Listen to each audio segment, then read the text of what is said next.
Hello there. I am Cooper White. I work at Roman Roads Media, and I do software, technology, and operations here. And I will be reading from Latimer's translation for the Iliad. This is actually the translation that I've read before, and one that Wes Callahan recommended in his in Old Western Culture. And I enjoyed this translation. And so I brought my book. The Iliad, Book 10. Now beside their ships, the other great men of the Achaeans slept night long with the soft bondage of slumber upon them. But the son of Atreus, Agamemnon, shepherd of the people, was held by no sweet sleep as he pondered deeply within him.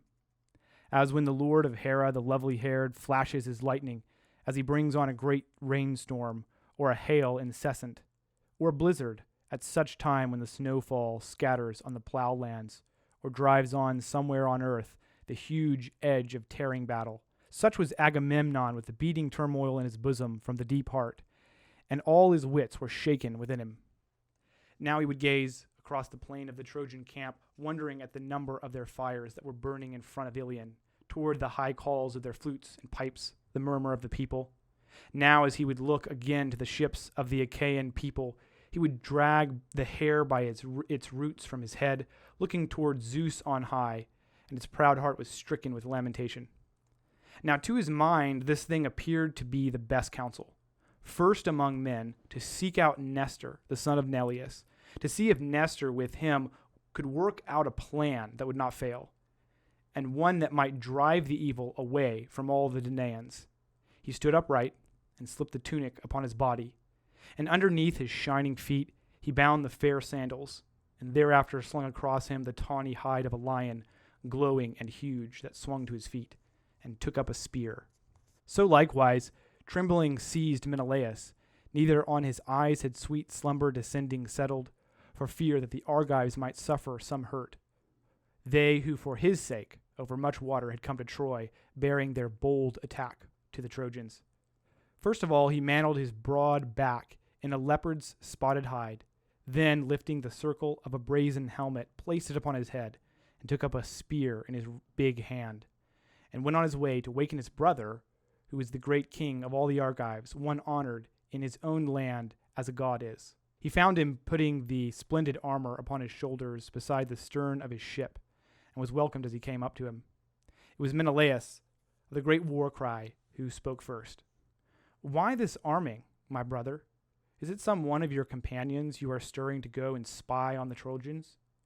Yet I fear sadly that there will not be any man to undertake this endeavor, going against enemy fighters to spy on them alone through the immortal night.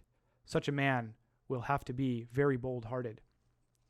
Then in turn, powerful Agamemnon answered him, "You and I, illustrious, O Menelaus, have need now of crafty counsel, if any man is to defend and rescue the Argives and their ships, since the heart of Zeus is turned from us. For the sacrifices of Hector have stirred his heart more than ours have. No, for I never saw nor heard from the lips of another of a single man in a day imagining so much evil as Hector, beloved of Zeus, has wrought on the sons of the Achaeans alone, being called true son neither of a god nor a goddess. He has done things I think the Argives will remember with sorrow long into the future. Such harm has he devised the Achaeans. But go now, running lightly beside the ships, and call to us Idomeneus and Aias, while I shall go after Nestor the brilliant and waken him to rise, if he might be willing to approach the sacred duty of the guards or give orders to them. Above all, these would listen to him, seeing that his own son commands the pickets, and with him the follower of Idomeneus, Meriones. To these, above all, we are entrusted the duty." Then in turn, Menelaus of the great war cry answered him, "How then do you intend this order that you have given me? Shall I wait where I am with them and watch for your coming, or run after you when I have properly given the order?" Then in turn, the lord of men, Agamemnon, spoke to him, Better wait here. There There will be no way we can miss one another as we come and go. There are many paths up and down the encampment. Call out wherever you go, and waken each man to give him your orders, naming him by descent with the name of his father. Give each man due respect. Let not your spirit be haughty, but let it be to you and I ourselves who do the work, seeing that Zeus cast on us as we were born with this burden of evil." So he spoke, and with careful orders sent off his brother, and he himself went in search of Nestor, shepherd of the people, and came on him beside his own shelter, and his own black ship in a soft bed, his bright gear was lying beside him, the shield, the 2 spears, the glittering helmet, and by him lay in all its shining the war belt, in which the old man girt himself when he was armed for the fighting where men die, leading his own people, since he gave no ground to sorrowful old age. He straightened up and raised his head, leaning on one elbow, and spoke to the son of Atreus, and asked him a question. "Who are you, who walk alone through the ships and the army and through the darkness of night where other mortals are sleeping? Are you looking for one of your mules, or looking for some companion? Speak, do not come upon me in silence. What would you of me?" Then in turn, the lord of men, Agamemnon, answered him. "Nestor, son of Neleus, great glory of the Achaeans, you will know Atreus' son Agamemnon, who beyond or others Zeus has involved in hard work forever, as long as his life's wind stays in my breast, as long as my knees have their spring beneath them. I am driven thus, because the ease of sleep will not settle on my eyes, but fighting and the cares of the Achaeans perplex me. Terribly I am in dread for the Danaans, nor does my pulse beat steadily, but I go distracted, and my heart is pounding through my chest, and my shining limbs are shaken beneath me. But if you are for action, since sleep comes neither upon you, let us both go out to the pickets, so that we may see if they might not have found weariness too much for them, and fallen asleep, and altogether forgotten their duty to keep watch. There are men who hate us sitting nearby, nor do we know that they might not be pondering an attack on us in the darkness." Thereupon the Gerenian horseman Nestor answered him, "Son of Atreus, most lordly and king of men Agamemnon, Zeus of the councils, I think, will not accomplish for Hector all his designs and all he hopes for now. I think rather that he will still have more hardships to wrestle, if even Achilles turns again the heart within him from its wearisome anger. Surely I will go with you, and let us also waken others, the son of Tydeus, the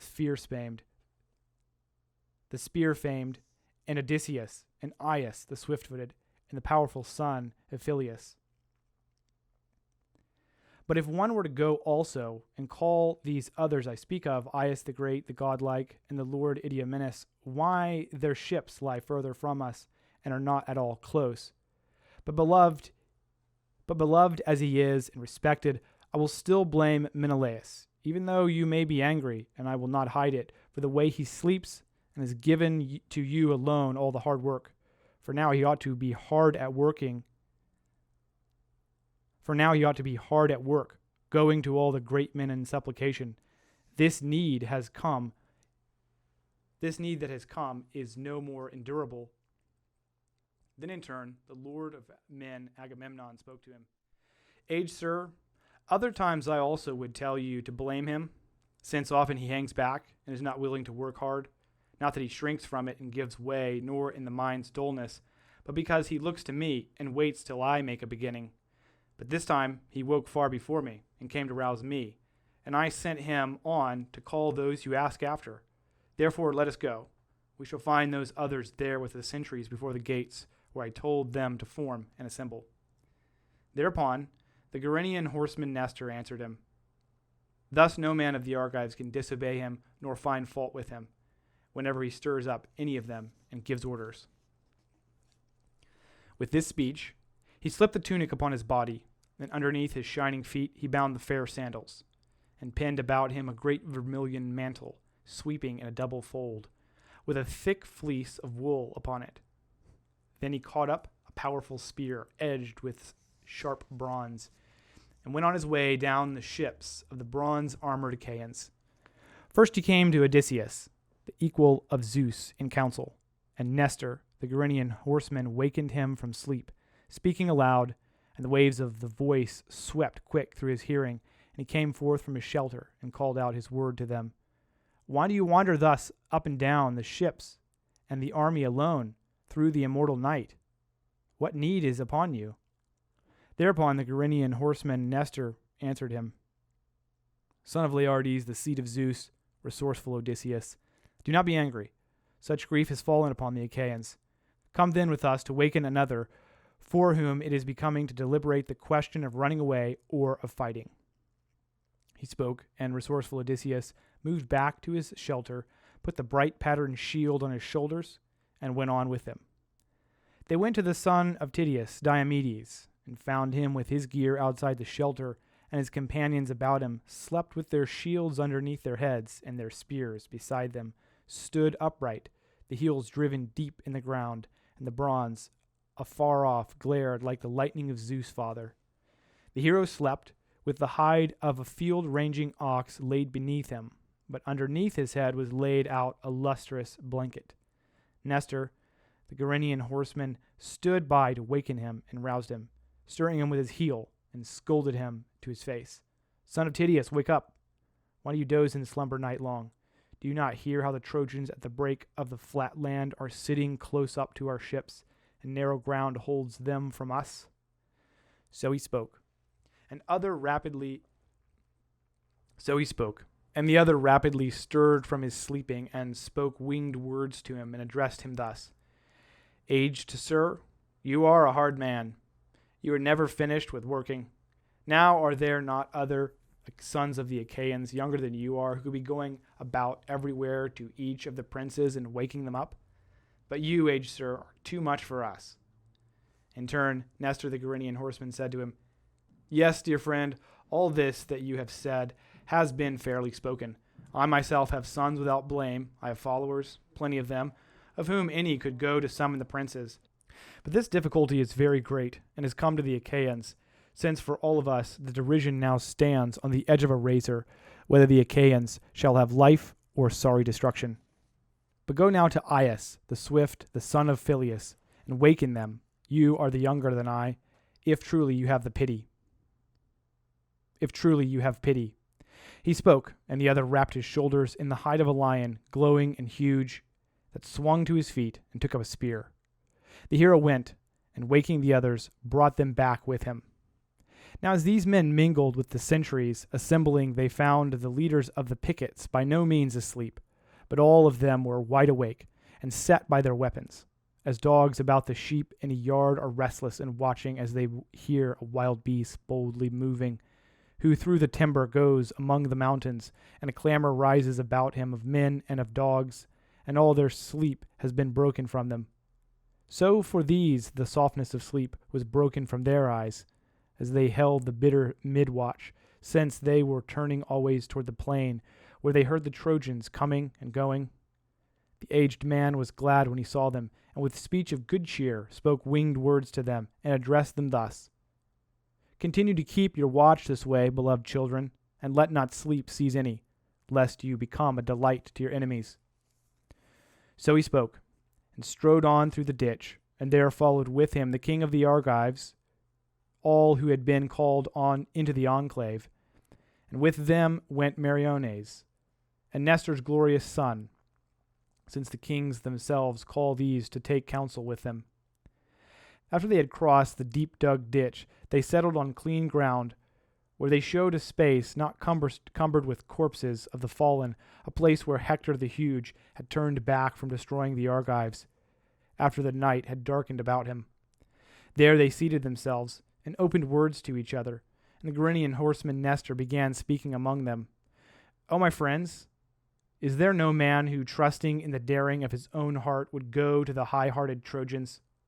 So he might catch some enemy who straggled behind them, or he might overhear some thing that the Trojans are saying, what they deliberate among themselves, and whether they purpose to stay where they are, close to the ships, or else to draw back into their city, now that they have beaten the Achaeans. Could a man learn this, and then come back again to us unhurt, why huge and heaven high would rise up his glory among all the people, and an excellent gift would befall him. For all those who hold by the ship's high power as princes, of all these each one of them will give him a black sheep, female, with a lamb beneath. There shall no gift like this one be. There shall be no gift like this one that will be forever by its feasts and festivals. So he spoke, and all of them stayed stricken to silence. But now Diomedes of the great war cry spoke forth among them.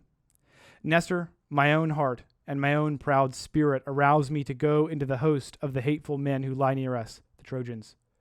But if some other man would go along with me, there would be more comfort in it and greater confidence. When two go together, one of them at least looks forward to see what is best. A man by himself, though, he has to be careful. When two go together, one of them at least looks forward to see what is best. A man by himself, though he be careful, still has less mind in him than two, and his wits have less weight. He spoke, and many were willing to go with Diomedes. The two Iantes were willing, henchmen of Ares, and likewise Meriones, and Nestor's son altogether willing, and Atreus' son was willing. Menelaus, the spear-famed, the patient Odysseus too, was willing to enter the multitude of Trojans, since forever the heart in his breast was daring. Now it was the Lord of men, Agamemnon, who spoke to them. Son of Tydeus, you who delight my heart, Diomedes, pick your man to be your companion, whichever you wish, the best of all who have shown, since many are eager to do it. But you must not, for the awe that you feel in your heart, pass over the better man and take the worst, giving way to modesty and looking to his degree, not even if he be kingly. Not even if he be kinglier. So he spoke, and was frightened for Menelaus of the fair hair. But now Diomedes of the great war cry spoke forth. If indeed you tell me, myself, to pick my companion, how then could I forget Odysseus the godlike, whose heart and whose proud spirit are beyond all others forward in all their hard endeavors? And Pallas Athena loves him. Were he to go with me, both of us could come back from the blazing of fire itself, since his mind is best at devices.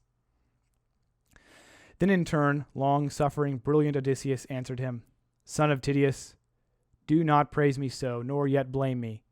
These are the Argives, who know well all these matters you speak of.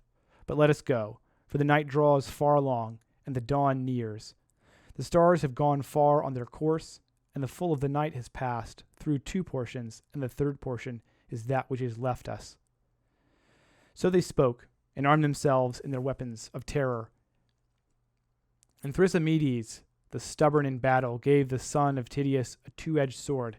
His own had been left behind by his vessel, and a shield.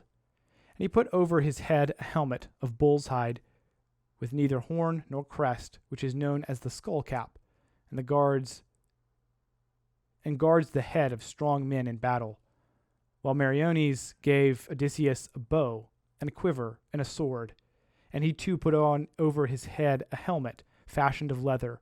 On the inside the cap was cross-strung firmly with thongs of leather, and on the outer side the white teeth of a tusk-shining boar were close sewn one after another with craftsmanship and skill, and a felt was set in the center. Autolycus, breaking into the close-built house, had stolen it from Amniator, the son of Ormenos, out of Elion, and gave it to Cytherean Amphidamas, at Skydaea. Amphidamas gave it in turn to Maulos, a gift of the guest friendship, and Maulos gave it to his son Meriones to carry. But at this time it was worn to cover the head of Odysseus. When these two had armed themselves in their weapons of terror, they went on their way, and left behind there all the princes, and on their right, near the way they were taking, Pallas Athena sent down a heron to them. Indeed, their eyes could not see it through the darkness of night, but they could hear it crying. And Odysseus was glad at the bird sign, and prayed to Athena, Hear me, daughter of Zeus of the Aegis, you who forever stand beside me in all hard tasks, nor am I forgotten as I go my ways. Now give me the best of your love, Athena, and grant that we may come back in glory to the strong benched vessels when we have done a great thing that will sadden the Trojans. Diomedes, the great war cry, spoke in prayer after him. Hear me also, Atratone, daughter of great Zeus. Come with me now as you went with my father, brilliant Tydeus, into Thebes, when he went with a message before the Achaeans and left the bronze-armored Achaeans beside Aesop's, while he carried a word of friendship to the Kydameans in that place. But on his way back he was minded to grim deeds with your aid, divine goddess, since you stood in goodwill beside him. So now again be willing to stand by me and watch over me, and I in turn will dedicate to you a heifer, broad-bowed, 1 year old, unbroken, that no man ever led under the yoke. I will drench her horns in gold and offer her to you. So they spoke in prayer, and Pallas Athena heard them. Then, after they had made their prayers to the daughter of great Zeus, they went on their way like 2 lions into the black night, through the carnage and through the corpses, war gear, and dark blood. Nor did Hector either permit the high-hearted Trojans to sleep, but had called together in a group all their great men, those who were the leaders of Troy and their men of deliberation. Summoning these, he compacted before them his close council. Who would take upon him this work and bring it to fulfillment for a huge price? The reward will be one that will suffice him. For I will give a chariot and 2 strong-necked horses, who are the finest of all beside the fast ships of the Achaeans, to him who has the daring, winning honor for himself also, to go close to the swift-running ships and find out for us whether the swift ships are guarded, as they were before this, or whether now the Achaeans who are beaten under our hands are planning flight among themselves and no longer are willing to guard them by night. Now the stark weariness has broken them. So he spoke, and all of them were stricken to silence. But there was one among the Trojans, Dolon, Eumenides' son, the sacred heralds, a man of much gold and much bronze. He was an evil man to look on, but was swift-footed. Moreover, he was a single son among 5 sisters. This man now spoke his word before the Trojans and Hector. Hector, my own heart and my proud spirit arouse me to go close to the swift-running ships and to learn about them. Come then, hold up your scepter before me, and swear upon it that you will give me the horses and the chariot made bright with bronze that carry the blameless son of Peleus.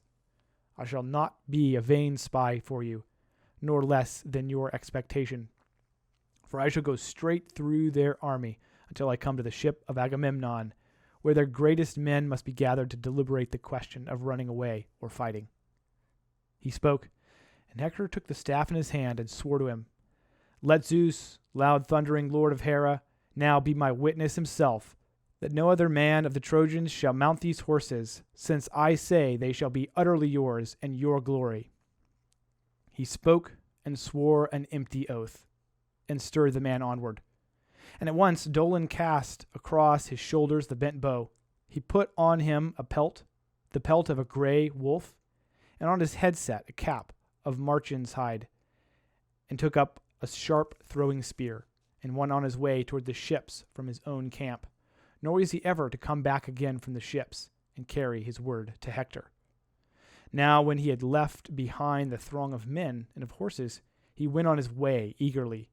But illustrious Odysseus was aware of him coming, and spoke to Diomedes. This is some man, Diomedes, on his way from the army. I do not know whether he comes to spy on our vessels, or to strip some one of the perished corpses, but we must let him first go on past us a little way in the open, and afterward we will make a rush and fasten upon him suddenly. But if in the speed of his feet he eludes us, then keep him crowded upon the ships, and away from the army always, feigning with the spear, nor let him escape to the city. So they spoke, and bent aside from their way through the corpses, while he, in the thoughtlessness of his heart, ran swiftly by them. But But when he had gone from them as far as the range of a plow yoke,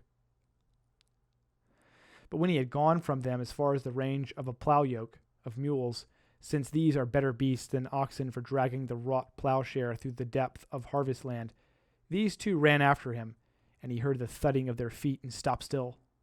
He thought in his heart these would be friends from among the Trojans to turn him back, and that Hector had sped them to summon him again. But when they got to a spear's throw from him, or even less, he saw that these were enemy men, and moved his knees rapidly to run away. These set out in rapid chase of him, and as when two ripped-fanged hounds have sighted a wild beast, a young deer or a hare, and go after it eagerly always through the spaces of the woods, and the chase runs crying before them, so the son of Tydeus and Odysseus, sacker of cities, kept always hard on his heels and cut him off from his people. But when he was on the point of reaching the Achaean pickets, as he fled toward the vessels, then Athena put great power in Tydeus' son, so that no other bronzed armored Achaean might win the glory of striking him down, and he come in second. Powerful Diomedes, threatening with his spear, spoke to him, "Either wait, or my spear will catch you. I think that you will not thus get clear from my hands for long and sudden destruction." He spoke, and let fly his spear, but missed on purpose his man at the point of the polished. He spoke and let fly his spear, but missed on purpose his man, as the point of the polished spear went over his right shoulder and stuck fast in the earth. And Dolon stood still in terror, gibbering, as through his mouth came the sound of his teeth chattering in green fear. And these two, breathing hard, came up to him and caught him by the hands, and he broke into tears and spoke to them. "Take me alive. I will pay my ransom. In my house there is bronze and gold and difficultly wrought iron, and my father would make you glad with abundant ransom were he to hear that I am alive by the ships of the Achaeans." Then resourceful Odysseus spoke in turn and answered him, "Do not fear, and let no thought of death be upon you. But come, tell me this thing, and recite it to me accurately. Where is it that you walk alone in the ships? Where is it that you walk alone to the ships of the army through the darkness of night, when other mortals are sleeping? Is it to strip some one of the perished corpses? Or is it that Hector sent you out to spy with care upon each thing beside our hollow ships? Or did your own spirit drive you?" Then Dolon answered him, but his legs were shaking beneath him. "Hector has led my mind astray with many deceptions. He promised me the single-foot horses of proud Achilles, Peleus' son, and the chariot bright with bronze for my gift, and gave me an order to go through the running black night and get close to the enemy men and find out for him whether the swift ships are guarded, as they were before this, or whether now the Achaeans, who are broken under our hands, are planning flight among themselves, and no longer are willing to guard them by night, now the stark weariness has broken them." Then Odysseus the resourceful smiled and spoke to him, "Surely now these were mighty gifts that your heart longed for, the horses of valiant Achides. They are difficult horses for mortal men to manage, or even to ride behind them for all except Achilles, who was born of an immortal mother. But come, tell me this thing, and recite it to me accurately. Where did you leave Hector, the people's shepherd, when you came here? Where is his gear of war lying? Where are his horses? How are the rest of the Trojans disposed, and the guards, and the sleepers? Do they deliberate among themselves?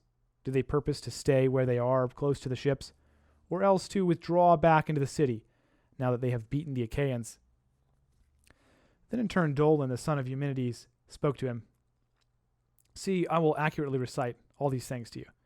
Hector is now among those who are of the men of counsel, and they hold their deliberations by the barrow of godlike Elis, apart from the confusion.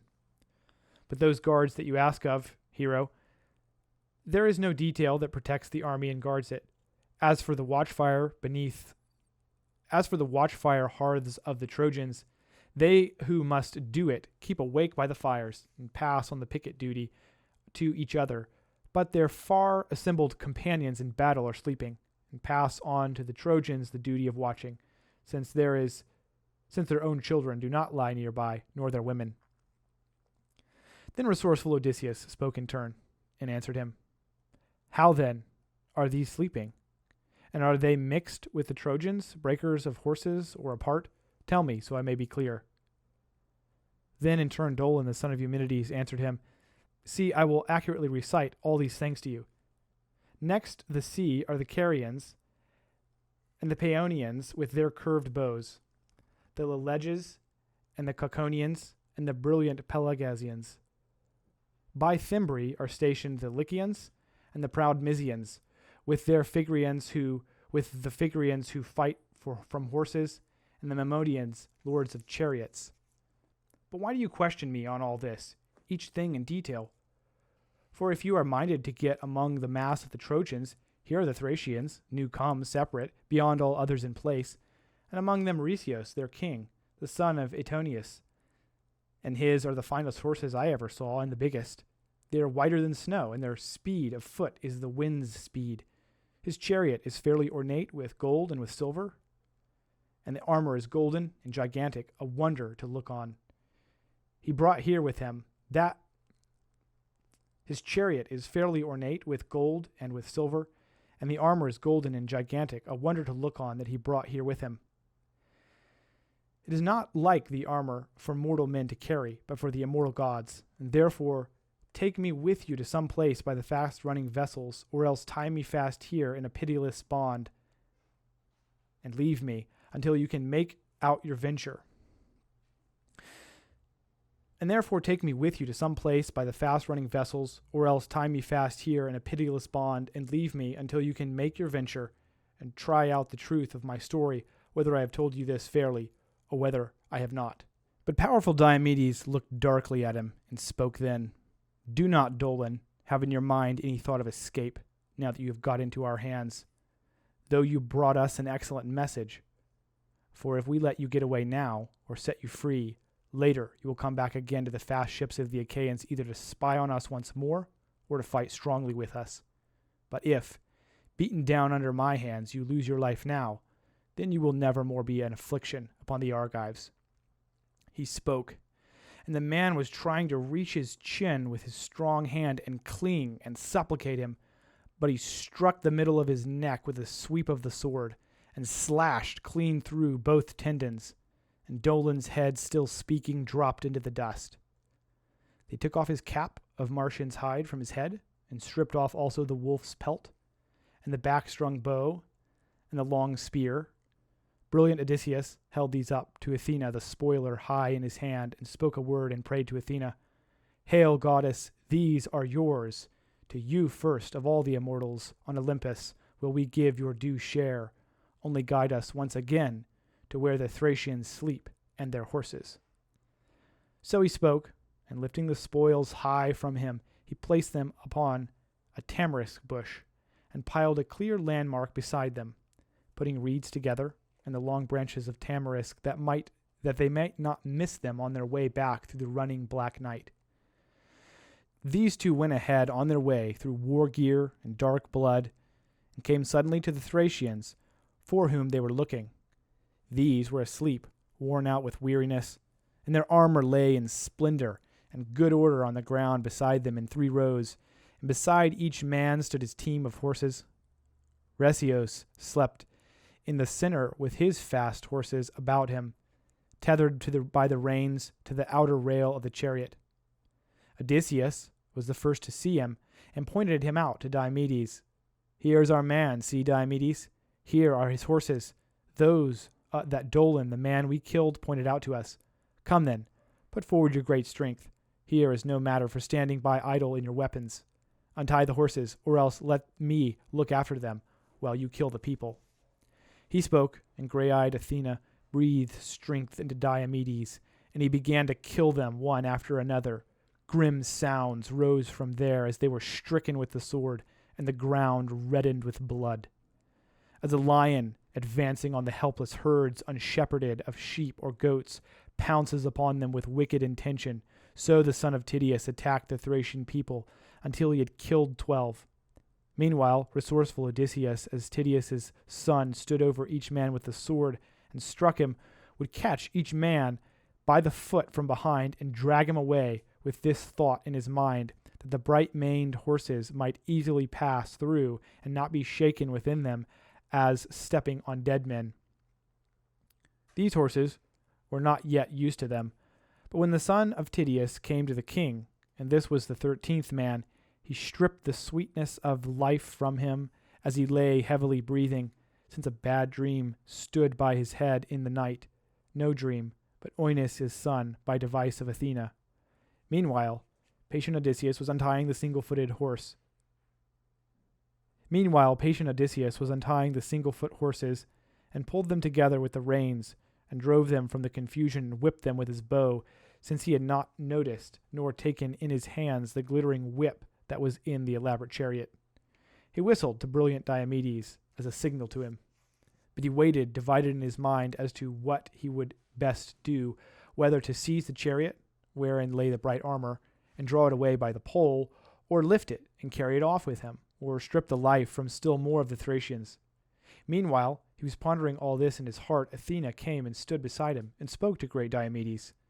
Think now, son of great-hearted Tydeus, of getting back to the hollow ships, else you might go back with men pursuing if there should be some other god to waken the Trojans. So she spoke, and he knew the voice of the goddess speaking, and lightly mounted behind the horses. Odysseus whipped them with his bow, and they ran for the rapid ships of the Achaeans. Neither did Apollo of the silver bow keep blind watch, since he saw Athena attending the son of Tydeus. Angered with her, he plunged into the great multitude of the Trojans and roused a man of counsel among the Thracians, Hippocoon, the lordly cousin of Resios. And he started out of his sleep when he saw the place left empty where the fast horses had been standing, and his men in the shambles of slaughter gasping their lives out. He groaned and called loudly by name his beloved companion. And a clamor rose up from the Trojans, and a vast turmoil as they swept together in confusion and stared at the ghastly work done by these two men before they went back to their hollow vessels. But when these had come to the place where they killed Hector's scout, Odysseus, beloved of Zeus, reined in his running horses, while Tydeus' son, leaping to the ground, took the bloody war spoils and handed them to Odysseus, and got up behind the horses. Odysseus lashed them on, and they winged their way unreluctant back to the hollow ships, since this was the way he desired it. Nestor was the first to hear their thunder, and spoke forth. Friends, who are leaders of the Argives and keep their counsel, shall I be wrong, or am I speaking the truth? My heart tells me. The thunder is beating against my ears of fast-running horses. Might this only be Odysseus and strong Diomedes